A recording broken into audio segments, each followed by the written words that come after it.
Et accessoirement, je suis consultant au Conseil des droits de l'homme de l'ONU et j'ai eu la chance de participer à l'écriture de la Déclaration des droits des paysans, qui a été votée en 2018 et la France s'est abstenue. La France, qui se dit pays des droits de l'homme, s'est abstenue sur la Déclaration des droits des paysans. Voilà. Alors, ce que j'ai envie de vous dire aujourd'hui, 75 ans de guerre agricole contre la nature. Stop ou encore? Amélie de Montchamin, aujourd'hui ministre de la Transition écologique, a voté, lorsqu'elle était députée, contre l'interdiction du glyphosate, contre l'arrêt et l'incitation à l'huile de palme, contre l'indemnisation des victimes des pesticides, contre l'interdiction des pesticides à proximité des habitations. Stop ou encore, pour garder cette ministre? Le Roundup, le glyphosate. Ah oui, alors, vous savez, on nous parle du glyphosate.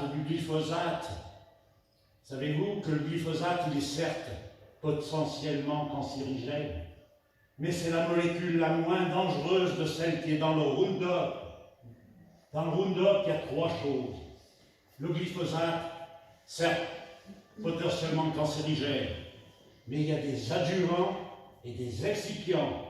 Les adjuvants, on les connaît, mais ils sont testés individuellement et pas collectivement en groupe. Et les excipients qui font partie du secret de fabrication.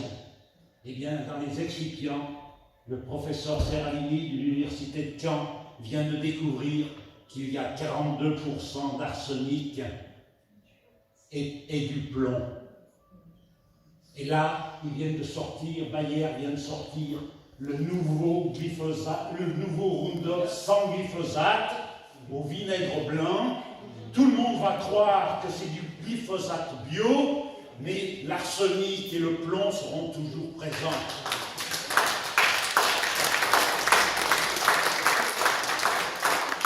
En 75 ans de destruction, 75 ans, la destruction de 70% des haies françaises, soit 45 000 km de haies par an. Stop ou encore?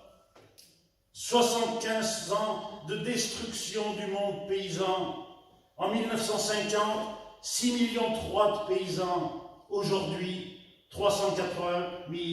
Et ça continue au rythme de 2% par an.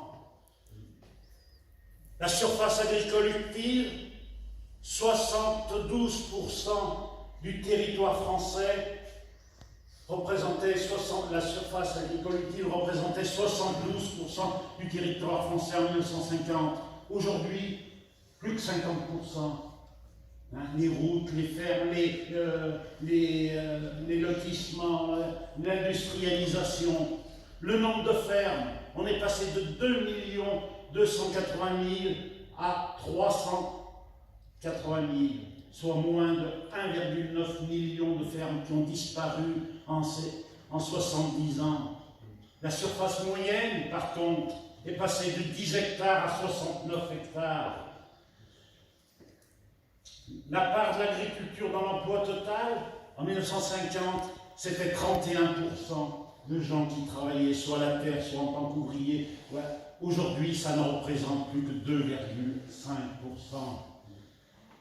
Par rapport à la population active, après-guerre, c'était 27% de la population active qui travaillait à la terre ou pour la terre. Aujourd'hui, c'est plus que 3%. Stop ou encore 75% de cogestion avec la FNSEA. Il y a 3 jours, le nouveau ministre, Marc Fesneau, ministre de l'Agriculture, est allé chercher sa feuille de route auprès de Christiane Lambert, présidente de la FNSEA. Stop ou encore? Depuis le début de la Ve République, seule Édith Cresson n'est pas allée chercher sa feuille de route. Et elle a reconnu la Confédération paysanne. Mais la FNSEA lui a fait payer très cher. Voilà le constat. Alors quelles sont les causes de tout ça? Les causes, eh bien ça commence tout de suite à l'après-guerre, avec le plan Marshall. Ah oui, on a eu des tracteurs pas chers à l'époque. Mon père a acheté son premier tracteur en vendant sa paire de bœufs. Mais aujourd'hui, on en subit encore les conséquences. Comme par hasard, on paye toujours des royalties, parce que c'est des McCormick, Massey Ferguson, John Deere, j'en passe, c'est les meilleurs. Et c'est toujours ces mêmes marques qui nous sont imposées. Donc, voilà, la deuxième étape, ça a été la loi d'orientation agricole de 1962-63, hein, qui a fait le remembrement, hein, et qui a fait l'industrialisation de l'agriculture.